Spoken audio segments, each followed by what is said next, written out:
आज का हमारा टॉपिक है पंचवर्षीय योजना। काफ़ी ज़्यादा इंपॉर्टेंट टॉपिक आपके सभी एग्जाम के लिए। यहाँ पर हमने जितने भी क्वेश्चंस आज कवर करवाए हैं, ये क्वेश्चंस पहले भी एग्जाम में कई बार आ चुके हैं, तो वीडियो को आप ध्यान से पूरा देखिएगा। सारी चीज़ें हम आपको डिटेल में कवर करवाएंगे। आज इस वीडियो में ये पूरा टॉपिक आपका कवर हो जाएगा। ध्यान से बस आपको वीडियो को पूरा देखना है। लास्ट में क्वेश्चन पूछा है मैंने आपसे, जिसका आंसर आपको कमेंट करना है। तो चलिए शुरू करते हैं फर्स्ट क्वेश्चन से। योजना आयोग द्वारा अब तक कितनी पंचवर्षीय योजनाएं बनाई जा चुकी हैं? कितनी पंचवर्षीय योजनाएं बनाई जा चुकी हैं? 12 पंचवर्षीय योजनाएं बनाई जा चुकी हैं। जितनी 12 पंचवर्षीय योजनाएं हैं सभी को हम डिटेल में कवर करने वाले हैं। आगे बढ़ते हैं। भारत में योजना आयोग का गठन कब हुआ था? योजना आयोग का गठन हुआ था 1950 में। जो योजना आयोग है उसका गठन इसलिए ही हुआ था कि ये पंचवर्षीय योजनाएं बनाए। आगे बढ़ते हैं। नेक्स्ट क्वेश्चन हमारा, नीति आयोग का गठन किस वर्ष किया गया था? नीति आयोग और योजना आयोग दोनों में क्या डिफरेंस है, हम आगे पूरा अच्छी तरह से आप लोगों को बताएंगे। देखिए 2015 में नीति आयोग का गठन किया गया था, 2015 में। नेक्स्ट देखिएगा, नीति आयोग क्या है? नीति आयोग, पहले समझते हैं कि योजना आयोग का मकसद क्या था। देखिए आज़ादी के बाद 1950 में योजना आयोग का गठन किया गया था। योजना आयोग का मकसद योजनाओं का निर्माण करना था, लेकिन 2014 में मोदी सरकार ने योजना आयोग को भंग कर दिया। 1 जनवरी 2015 को नीति आयोग का गठन किया गया। देखिए जैसे जैसे दूसरी सरकार आती है तो जो मान लीजिए पहले कांग्रेस पार्टी थी, कांग्रेस पार्टी योजना आयोग लेकर आई थी, तो योजना आयोग चल ही रही थी, लेकिन बीच में सरकार बदल जाती है और मोदी सरकार आती है, तो मोदी सरकार योजना आयोग को भंग कर देती है और उसके जगह पर नीति आयोग का गठन कर देती है। ठीक है, अब देखिए उसके बाद योजना आयोग की तरह नीति आयोग भी भारत सरकार के केंद्रीय मंत्रिमंडल द्वारा बनाई जाती है। ठीक है, केंद्रीय मंत्रिमंडल के द्वारा बनाई जाती है और मंत्रिमंडल का ही प्रधान कौन होता है? देश का प्रधानमंत्री होता है। आगे बढ़ते हैं। प्रथम पंचवर्षीय योजना में किस क्षेत्र को प्रमुखता दी गई थी? आंसर होगा यहाँ पर ऑप्शन बी वाला, कृषि क्षेत्र को। सबसे पहली जो पंचवर्षीय योजना आई थी इसमें किसे सबसे ज़्यादा प्रमुखता दी गई थी? कृषि क्षेत्र को। अगला सवाल देखिएगा, प्रथम पंचवर्षीय योजना विकास के किस मॉडल पर आधारित था? यह किस मॉडल पर आधारित था आपको यह बताना है। तो देखिए यह हेरोड डॉमर मॉडल पर आधारित था। इस तरह के प्रश्न एग्जाम में हर बार पूछे जाते हैं। जितनी 12 पंचवर्षीय योजना है सब में हम यह प्रश्न कवर करने वाले हैं कि किस मॉडल पर आधारित थी या फिर इसका प्रारूप किसने तैयार किया था। ठीक है, तो प्रथम पंचवर्षीय योजना यह हेरोड डॉमर मॉडल पर आधारित थी। प्रथम पंचवर्षीय योजना क्या है डिटेल में समझते हैं। यह चली थी 1951 से 56 तक। 1950 में योजना आयोग का गठन हुआ, उसके एक साल बाद प्रथम पंचवर्षीय योजना आई। ठीक है, 5 सालों के लिए यह योजनाएं चलाई गई हैं। 1951 से 56 में 6 तक यह योजना हेरोड डॉमर मॉडल पर आधारित थी। इस योजना में कृषि को उच्च प्राथमिकता दी गई थी। इस योजना के दौरान राष्ट्रीय आय में 18% तथा प्रति व्यक्ति आय में 11% की कुल वृद्धि हुई थी। इस योजना काल के दौरान कई बड़ी सिंचाई परियोजनाएं शुरू की गई थी, जैसे भागड़ा नागल परियोजना, व्यास परियोजना, दामोदर नदी घाटी परियोजना। ये जो महत्वपूर्ण परियोजनाएं हैं यह पहली जो पंचवर्षीय योजना आई थी उसके दौरान शुरू की गई थी। ठीक है, आपको याद रखना है, काफ़ी ज़्यादा इंपॉर्टेंट है। देखिए सामुदायिक विकास कार्यक्रम है उसका भी प्रारंभ हुआ था 1952 में। ये दोनों पॉइंट आपको याद रखना है, ये काफ़ी ज़्यादा इंपॉर्टेंट है। नेक्स्ट है, भारत में औद्योगिकरण की प्रक्रिया किस पंचवर्षीय योजना में प्रारंभ की गई थी? आंसर ऑप्शन बी वाला, द्वितीय। हमने यहाँ पर लाइन वाइज कवर कर रहे हैं। पहले हम प्रथम पंचवर्षीय देखेंगे, फिर दूसरी तीसरी, इस तरह से हम पूरी 12 पंचवर्षीय योजनाएं कवर करेंगे, तो इजी होगा आपके लिए। सारी चीज़ें आपको सिस्टमैटिक देखने के लिए मिलेंगी।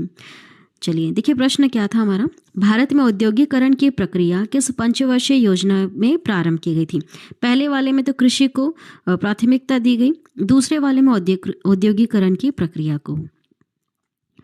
द्वितीय पंचवर्षीय योजना का प्रारूप किसने तैयार किया था? इसका प्रारूप जो है यह पीसी महालनोबिस द्वारा तैयार किया गया था।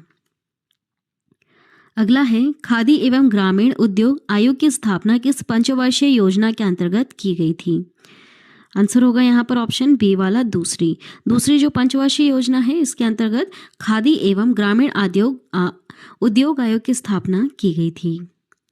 चलिए अगला सवाल देखिएगा, उद्योगों के विकास तथा औद्योगिकरण की रणनीति किस योजना का अंग हुआ करती थी? आंसर होगा यहाँ पर ऑप्शन ए वाला द्वितीय, है ना। द्वितीय जो योजना आई थी इसमें उद्योगों के विकास तथा औद्योगिकरण की रणनीति थी। अगला सवाल है, दूसरी योजना ने किसको प्राथमिकता दी थी? किसे दी थी? भारी उद्योग को प्राथमिकता दी थी, है ना। इसमें से आंसर क्या सही होगा? ऑप्शन सी वाला दूसरी योजना ने भारी उद्योग को प्राथमिकता दी। अगला है, किस पंचवर्षीय योजना के दौरान देश में 3 लौह इस्पात संयंत्र स्थापित किए गए थे? याद रखिएगा आंसर होगा ऑप्शन बी वाला द्वितीय जो पंचवर्षीय योजना आई थी इसके दौरान 3 लौह इस्पात संयंत्र स्थापित किए गए थे। अगला है, द्वितीय पंचवर्षीय योजना का मुख्य उद्देश्य क्या था? इसमें से आंसर होगा ऑप्शन डी वाला अर्थव्यवस्था को स्वतः विकास की गति प्रदान करने हेतु एक प्रबल प्रयास करना। अगला सवाल देखिएगा, भारत सहायता क्लब की स्थापना किस पंचवर्षीय योजना अवधि के दौरान की गई थी? आंसर होगा यहाँ पर ऑप्शन ए वाला द्वितीय जो दूसरी पंचवर्षीय योजना थी उस समय भारत सहायता क्लब की स्थापना की गई थी। अगला है, नेहरू महान लोबिस विकास की युक्ति निम्नलिखित में से किस एक पंचवर्षीय योजना द्वारा पहली बार कार्यान्वित की गई थी? आंसर होगा ऑप्शन बी वाला दूसरी पंचवर्षीय योजना। अगला सवाल देखिएगा, चलिए पहले समझ लेते हैं कि द्वितीय पंचवर्षीय योजना क्या है। देखिए इसका जो समय था वह 1956 से 61 ईस्वी का था। यह योजना जो है पीसी महालनोबिस मॉडल पर आधारित थी, याद रखिएगा, वेरी इंपॉर्टेंट पॉइंट। इसका उद्देश्य जो मुख्य उद्देश्य था वह समाजवादी समाज की स्थापना करना था। इसमें भारी उद्योगों व खनिजों को उच्च प्राथमिकता दी गई। द्वितीय प्राथमिकता यातायात व संचार को दी गई थी जिस पर 28% राशि व्यय की गई थी। अगला है, अनेक महत्वपूर्ण उद्योग जैसे दुर्गापुर, भिलाई, राउरकेला के इस्पात कारखाने इसी योजना के दौरान स्थापित किए गए थे। ठीक है, ये पॉइंट भी काफ़ी ज़्यादा इंपॉर्टेंट। नेक्स्ट है, पंचवर्षीय योजना के इतिहास में भारत की सर्वाधिक असफल योजना किसे माना जाता है? किसे माना जाता है? तृतीय जो तीसरी थी इसे सबसे ज़्यादा असफल योजना माना जाता है। क्यों माना जाता है ये आगे हम कवर करेंगे। देखिए तृतीय पंचवर्षीय योजना का मुख्य उद्देश्य क्या था? इसका उद्देश्य था कृषि से संबंधित इसका मुख्य उद्देश्य था। तृतीय पंचवर्षीय योजना की कार्यनीति में सर्वाधिक बल किस क्षेत्र के विकास को दिया गया?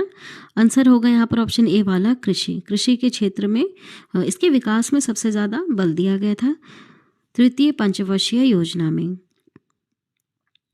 देखिए भारत की किस पंचवर्षीय योजना ने अपनी प्राथमिकता को विकास से हटाकर प्रतिरक्षा की ओर केंद्रित कर दिया था? बीच में विकास से हटा करके प्रतिरक्षा की ओर केंद्रित कर दिया था। वह थी तीसरी योजना। देखिए किस पंचवर्षीय योजना अवधि के दौरान सरकार ने वह कृषि नीति बनाई जिसने हरित क्रांति को जन्म दिया। याद रखना है आपको, जो तीसरी जो योजना थी ना, तीसरी पंचवर्षीय योजना थी, इस दौरान हरित क्रांति का जन्म हुआ था। नेक्स्ट है, भारत में स्वसंपोषित विकास का उद्देश्य सर्वप्रथम अपनाया गया था तृतीय योजना में। नेक्स्ट क्वेश्चन है, कौन सी योजना अनावृष्टि और 2 युद्धों के कारण प्रभावित हुई थी? वह थी तीसरी पंचवर्षीय योजना। इसलिए इसको इतिहास की सबसे असफल योजना माना जाता है क्योंकि उस समय युद्ध हो रहे थे, है ना। इसलिए अपनी प्राथमिकता को विकास से हटाकर के प्रतिरक्षा की ओर इन्होंने केंद्रित कर दिया था, युद्ध हो रहे थे। देखिए तृतीय पंचवर्षीय योजना क्या है, थोड़ा सा इसे डिटेल में कवर करते हैं। ये 1961 से 66 ईस्वी तक चलाई गई थी तृतीय पंचवर्षीय योजना। इस योजना का उद्देश्य अर्थव्यवस्था को आत्मनिर्भर बनाना तथा स्वतः स्फूर्त अवस्था में पहुंचाना था। इस योजना में कृषि व उद्योग दोनों को प्राथमिकता दी गई थी। इस योजना के अंतर्गत 1964 में पूर्व सोवियत संघ के सहयोग से बोकारो झारखंड में बोकारो आयरन एवं स्टील इंडस्ट्री की स्थापना की गई थी। और देखिए, इस योजना की असफलता का मुख्य कारण क्या था? भारत चीन युद्ध, भारत पाक युद्ध तथा अभूतपूर्व सूखा रहा था। इसलिए यह योजना बहुत ही ज़्यादा असफल साबित हुई। इस योजना के दौरान सरकार द्वारा बनाई गई कृषि नीति ने हरित क्रांति को जन्म दिया था। आपको यह याद रखना है। नेक्स्ट क्वेश्चन है, भारत में योजना अवकाश प्लेन हॉलीडे था। यह कब था? 1966 के सूखे के पश्चात था। ठीक है, प्लेन हॉलीडे योजना अवकाश था यह। याद रखना आपको। देखिए, 3 योजना अवकाश आए थे। यह पहला था जो 1966 में सूखे के पश्चात था। चलिए, नेक्स्ट है, भारत में योजना अवकाश की अवधि क्या थी? तो यह 1966 से 69 तक था। योजना अवकाश 1966 से 69 तक। योजना अवकाश क्या है, थोड़ा सा डिटेल में कवर करते हैं। 1966 से 69 ईस्वी तक योजना अवकाश था, पहला योजना अवकाश। इस अवधि में 3 वार्षिक योजनाएं तैयार की गई। इस अवकाश अवधि में कृषि और उद्योग क्षेत्रों को समान प्राथमिकता दी गई। योजना अवकाश का प्रमुख कारण भारत पाक संघर्ष तथा सूखा के कारण संसाधनों की कमी, मूल्य स्तर में वृद्धि रही थी। इस दौरान 3.8% की वार्षिक वृद्धि दर प्राप्त हो सकी थी। देखिए, भारत में योजना अवधि में 3 बार योजना अवकाश पाए गए ना। ये जो योजना आयोग द्वारा ये जो 12 पंचवर्षीय योजनाएं बनाई गई हैं, इसमें 3 बार योजना अवकाश आया। पहला वाला भाई हमने देख लिया, 1966 से 1969 तक आया है। ठीक है, नेक्स्ट देखिएगा, किस एक पंचवर्षीय योजना की उच्च प्राथमिकता मुद्रास्फीति को नियंत्रित करने और आर्थिक स्थिति में स्थिरता लाने की थी? आंसर होगा ऑप्शन ए वाला, चौथी योजना जो आई थी 69 से 74 तक, 1969 से 74 तक। देखिए, चौथी जो पंचवर्षीय योजना थी वो असफल क्यों रही, उसका कारण बताइए। तो देखिए, बांग्लादेश शरणार्थियों का आना था, उस समय खराब मानसून था, बिगड़ती कीमत स्थिति थी। इसलिए जो चौथी पंचवर्षीय योजना है, जो टारगेट था वो असफल रहा था, है ना। चलिए आगे बढ़ते हैं। चौथी पंचवर्षीय योजना 1969 से 74 तक कहा जाता है। इसे क्या कहा जाता है? इसे गाडगिल योजना कहा जाता है। ठीक है, चौथी पंचवर्षीय योजना को गाडगिल योजना भी कहा जाता है, याद रखिएगा। किस पंचवर्षीय योजना में भारत की कृषि वृद्धि दर सर्वाधिक रही है? वह है चौथी पंचवर्षीय योजना। चौथी पंचवर्षीय योजना में भारत की कृषि वृद्धि दर सर्वाधिक रही। देखिए, चौथी पंचवर्षीय योजना क्या है, इसे थोड़ा सा डिटेल में समझते हैं। 1969 से 74 ईस्वी तक यह चली थी। यह पंचवर्षीय योजना DR गाडगिल मॉडल पर आधारित है, इसलिए इसको गाडगिल योजना भी कहा जाता है। इस योजना के मुख्य उद्देश्य स्थायित्व के साथ विकास तथा आर्थिक आत्मनिर्भरता की प्राप्ति थी। इस योजना में भारत की कृषि वृद्धि दर सर्वाधिक रही है, आपको याद रखना है। इस योजना की उच्च प्राथमिकता मुद्रास्फीति को नियंत्रित करने और आर्थिक स्थिति में स्थिरता लाने को थी।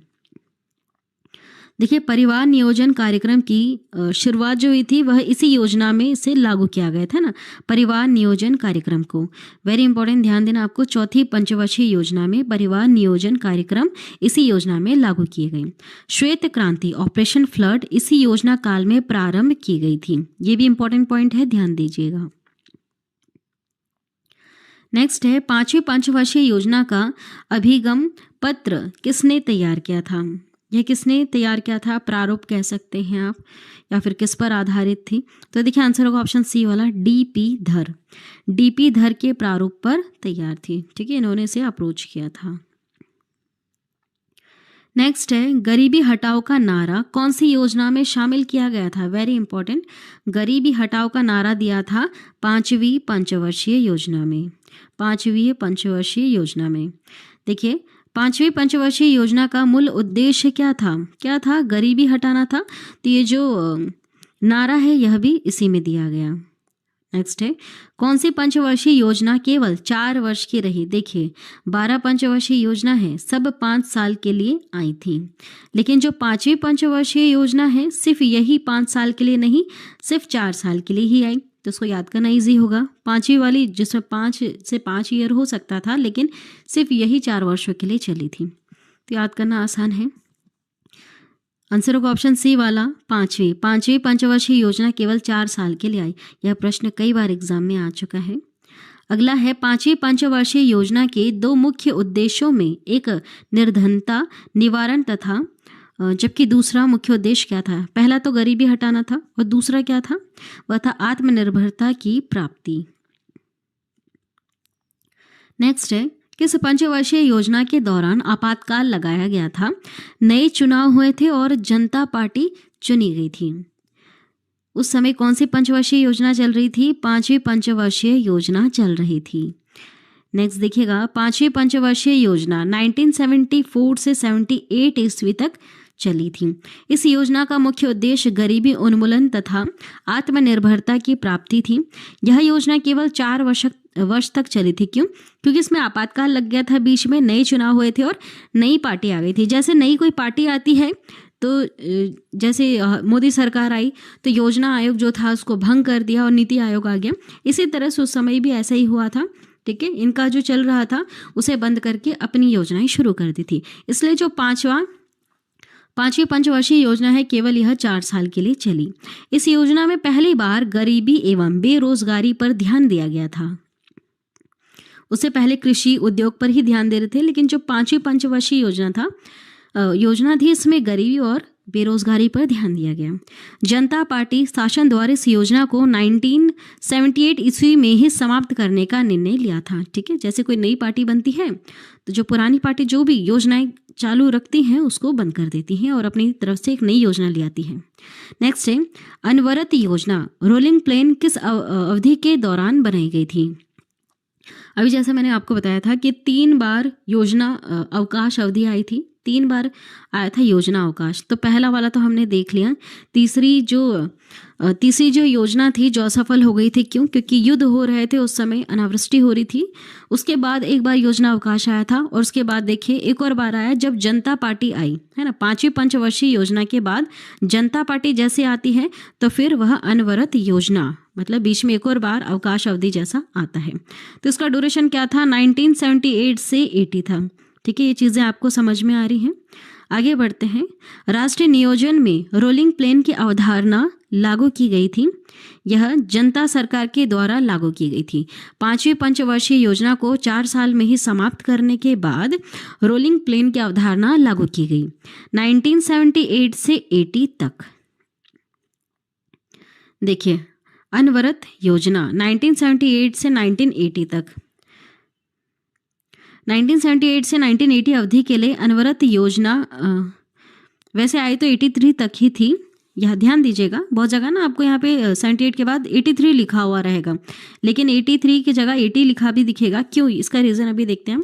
1978 से 83 अवधि के लिए अनवरत योजना मोरारजी देसाई के नेतृत्व वाली जनता पार्टी सरकार के द्वारा बनाई गई, लेकिन इंदिरा गांधी के नेतृत्व वाली नई सरकार द्वारा 1980 में ही इसको समाप्त कर दिया गया। जैसे पंचवर्षीय योजना को 1 साल पहले ही बंद कर दिया गया, ठीक है, उसी तरह से जैसे ही इंदिरा गांधी की सरकार आई तो जो जनता पार्टी जो लेकर आई थी योजना, अनवरत योजना, इसको 1980 में ही समाप्त कर दिया। ठीक है, देखिए इस योजना के दौरान उच्च मूल्य की मुद्राओं की वैधता समाप्ति, शराबबंदी, जन वितरण प्रणाली का विस्तार तथा सार्वजनिक बीमा योजना की शुरुआत की गई थी इस योजना में। नेक्स्ट है, राष्ट्रीय कृषि और ग्रामीण विकास बैंक की स्थापना किस पंचवर्षीय योजना के दौरान की गई? नाबार्ड जो आप सुनते रहते हैं, इसकी स्थापना किस पंचवर्षीय योजना के दौरान की गई?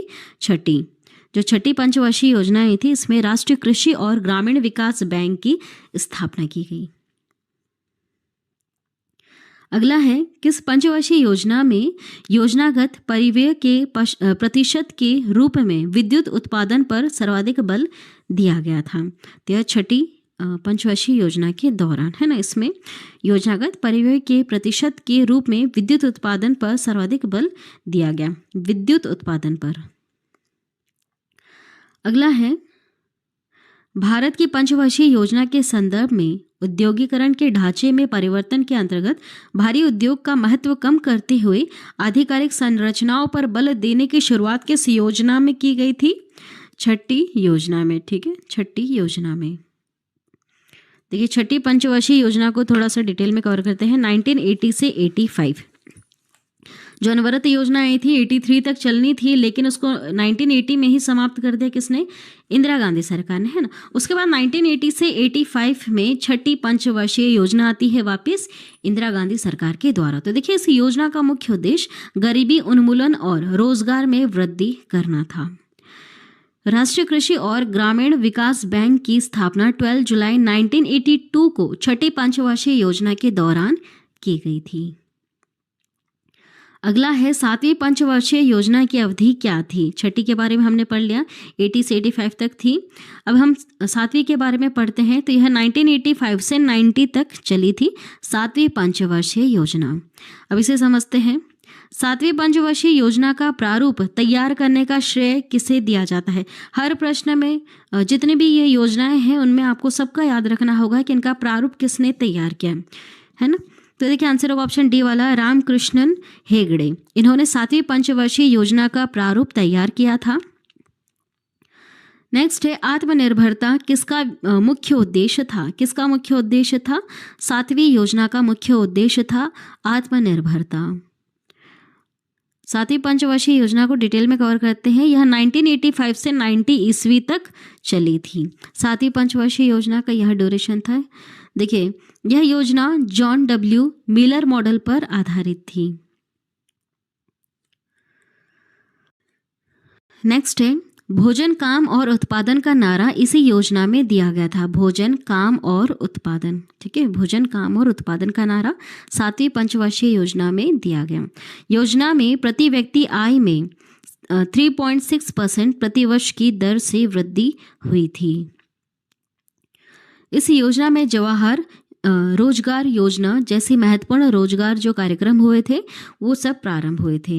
योजना अवकाश उसके बाद आता है। देखिए, 1990 से 92 तक, 1 अप्रैल 1990 से 31 मार्च 1992 तक राजनीतिक अस्थिरता एवं आर्थिक संकट के कारण एक वार्षिक योजना बनाई गई थी। फिर यहाँ पर आप देख सकते हैं तीसरी बार वार्षिक अवकाश आता है सातवीं पंचवर्षीय योजना के बाद। ठीक है, पहला आया था तीसरी पंचवर्षीय योजना के बाद, दूसरा आया था पांचवी पंचवर्षीय योजना के बाद, और जब तीसरा आया था वह आया था सातवीं पंचवर्षीय योजना के बाद आया था। ठीक है, अब देखिए, आठवीं पंचवर्षीय योजना की अवधि क्या थी? आठवीं पंचवर्षीय जो योजना थी इसकी अवधि थी 1992 से 97 तक। लास्ट में हम रिवीजन भी करेंगे एक और बार। देखिए, आठवीं पंचवर्षीय योजना का नवीन प्रारूप किसके निर्देशन में तैयार किया गया था?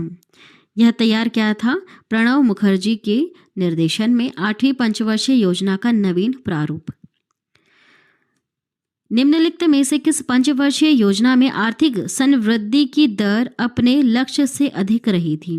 वह थी आठवीं पंचवर्षीय योजना। अगला सवाल है, वह पंचवर्षीय योजना जिसका 4 सरकारों ने अपने अपने तरीके से प्रारूप तैयार किया था वह कौन सी थी? आठवीं थी। जो आठवीं पंचवर्षीय योजना थी उस दौरान 4 सरकारें आईं और चारों ने अपने अपने तरीके से इसका प्रारूप तैयार किया था। प्रारूप तैयार करना मतलब कि उस पंचवर्षीय योजना में किस पर ज़्यादा ध्यान दिया जाएगा, क्या कृषि पर, उद्योग पर, या फिर बैंकों पर, किस चीज़ पर ज़्यादा ध्यान दिया जाएगा, यही होता है प्रारूप तैयार करना, है ना, कि 5 साल तक किस तरह से काम किया जाएगा इस पंचवर्षीय योजना में, ये होता है इसका अर्थ। अब देखिए, आठवीं पंचवर्षीय योजना इसका ड्यूरेशन था 1992 से 97 ईस्वी तक। इस योजना में सर्वोच्च प्राथमिकता मानव संसाधन का विकास अर्थात रोजगार, शिक्षा व जन स्वास्थ्य को दिया गया। अर्थात मानव विकास को सारे विकास प्रयासों का सार तत्व माना गया है। इसी काल में प्रधानमंत्री रोजगार योजना 1993 को शुरुआत की गई थी। आठवीं जो पंचवर्षीय योजना है इसमें राष्ट्रीय महिला कोष की स्थापना की गई मार्च 1993 में। याद रखिएगा, इंपॉर्टेंट पॉइंट। इस योजना का मुख्य लक्ष्य मेला ढोने की प्रथा को पूरी तरह से समाप्त करना था। आगे बढ़ते हैं। देखिए, नवीं पंचवर्षीय योजना की अवधि क्या थी? इसकी अवधि थी 1 अप्रैल 1997 से 31 मार्च 2002 तक चली थी, है ना। 97 से 2002 तक चली थी यह नवीं पंचवर्षीय योजना। नवीं पंचवर्षीय योजना में प्राथमिकता दी गई। अब इसमें प्राथमिकता मिलती है न्यायपूर्ण वितरण एवं समानता के साथ विकास को। अगला सवाल है, नवीं पंचवर्षीय योजना में प्राथमिकता के क्षेत्र क्या थे? तो देखिए, पर्याप्त उत्पादक रोजगार पैदा करना था, मूल्यों में स्वायत्त रखते हुए आर्थिक विकास की गति को तीव्र करना था, न्यायपूर्ण वितरण एवं समानता के साथ विकास करना था। तो आंसर होगा ऑप्शन डी वाला, इनमें से सभी। ये सब प्राथमिकता दी गई थी नवीं योजना में। देखिए, नवीं पंचवर्षीय योजना जो है ड्यूरेशन था 97 से 2002 तक। नवीं पंचवर्षीय योजना में सर्वोच्च प्राथमिकता न्यायपूर्ण वितरण एवं समानता के साथ विकास को दिया गया था। इस योजना की असफलता के पीछे अंतर्राष्ट्रीय मंदी को जिम्मेदार माना गया था। ठीक है, इस योजना की असफलता के कारण अंतर्राष्ट्रीय मंदी को माना गया था। क्षेत्रीय संतुलन जैसे मुद्दे को भी इस योजना में विशेष ध्यान दिया गया था।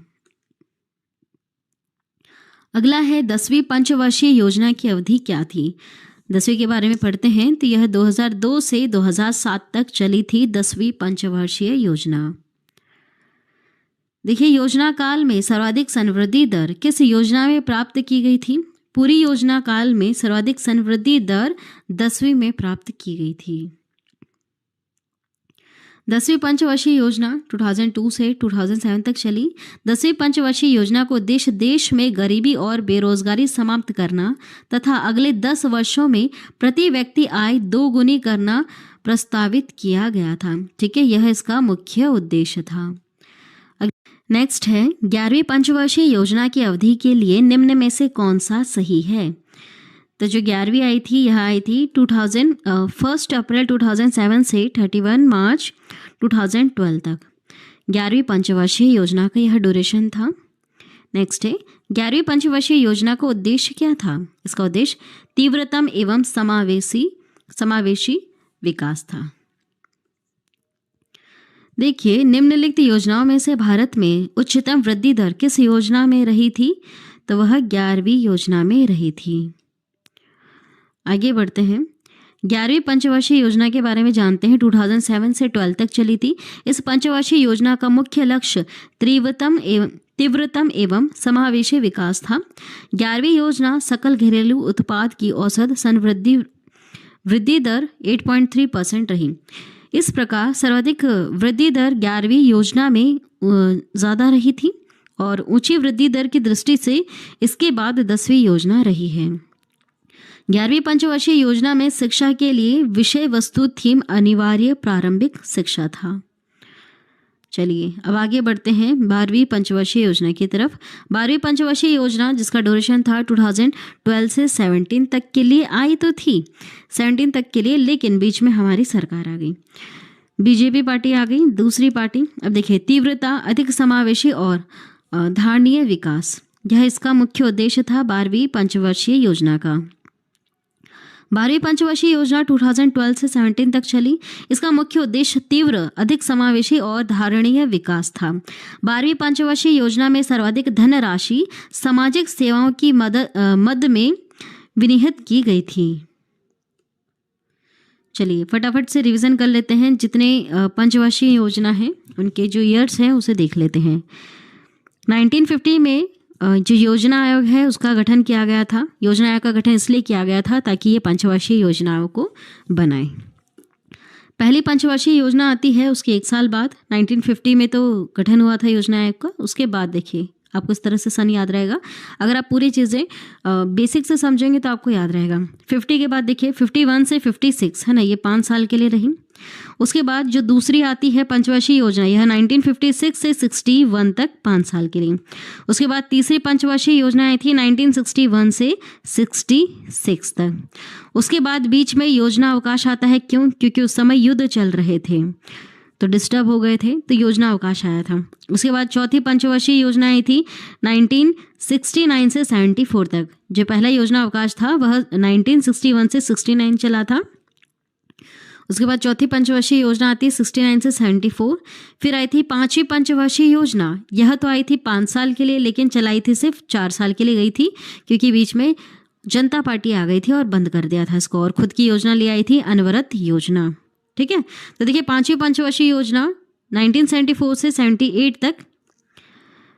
इसके बाद देखिएगा 1978 से 1980 तक यह योजना चली थी, अनवरत योजना। उसके बाद छठी पंचवर्षीय योजना आती है, वैसे तो 83 तक चलनी थी, लेकिन वापस से जब इंदिरा गांधी जी की सरकार आती है तो ये जो अनवरत योजना थी उसको रोक दिया जाता है। फिर छठी पंचवर्षीय योजना आती है 1980 से 85 तक। फिर सातवीं पंचवर्षीय योजना 85 से 90 तक। उसके बाद वापस इसी तरह से कुछ प्रॉब्लम्स होती हैं। फिर योजना अवकाश आता है 1990 से 92 तक। उसके बाद आठवीं पंचवर्षीय योजना 1992 से 97 तक आई थी। इसमें 4 सरकारें आई थी और चारों ने अपने अपने रूप से प्रारूप तैयारी करने की कोशिश की। उसके बाद नवीं पंचवर्षीय योजना 1997 से 2002 तक। 10वीं पंचवर्षीय योजना 2002 से 07 तक, है ना, 2007 तक। फिर 11वीं पंचवर्षीय योजना आती है 2007 से 12 तक। 12वीं पंचवर्षीय योजना 2012 से 17 के लिए आई, लेकिन बीच में वापस जनता पार्टी आई और इसको भंग कर दिया और उसके जगह पर नीति आयोग का गठन किया गया। चलिए लास्ट में क्वेश्चन पूछा है मैंने आपसे, जिसका आंसर अभी आपको कमेंट करना है।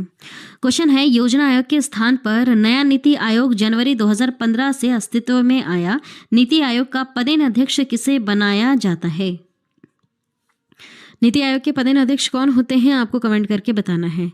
चलिए आज की वीडियो में इतना ही। अगर आपको वीडियो पसंद आई है और ये जो आज का टॉपिक है अगर आपका अच्छी तरह से क्लियर हुआ है तो हमारे इस चैनल को ज़रूर सब्सक्राइब करना, बेल नोटिफिकेशन आइकन पे ऑल प्रेस ज़रूर कर देना। हम इसी तरह से नॉलेजेबल वीडियो आप सभी लोगों के लिए लाते रहेंगे और हमारे चैनल पर आपको बिल्कुल फ्री PDF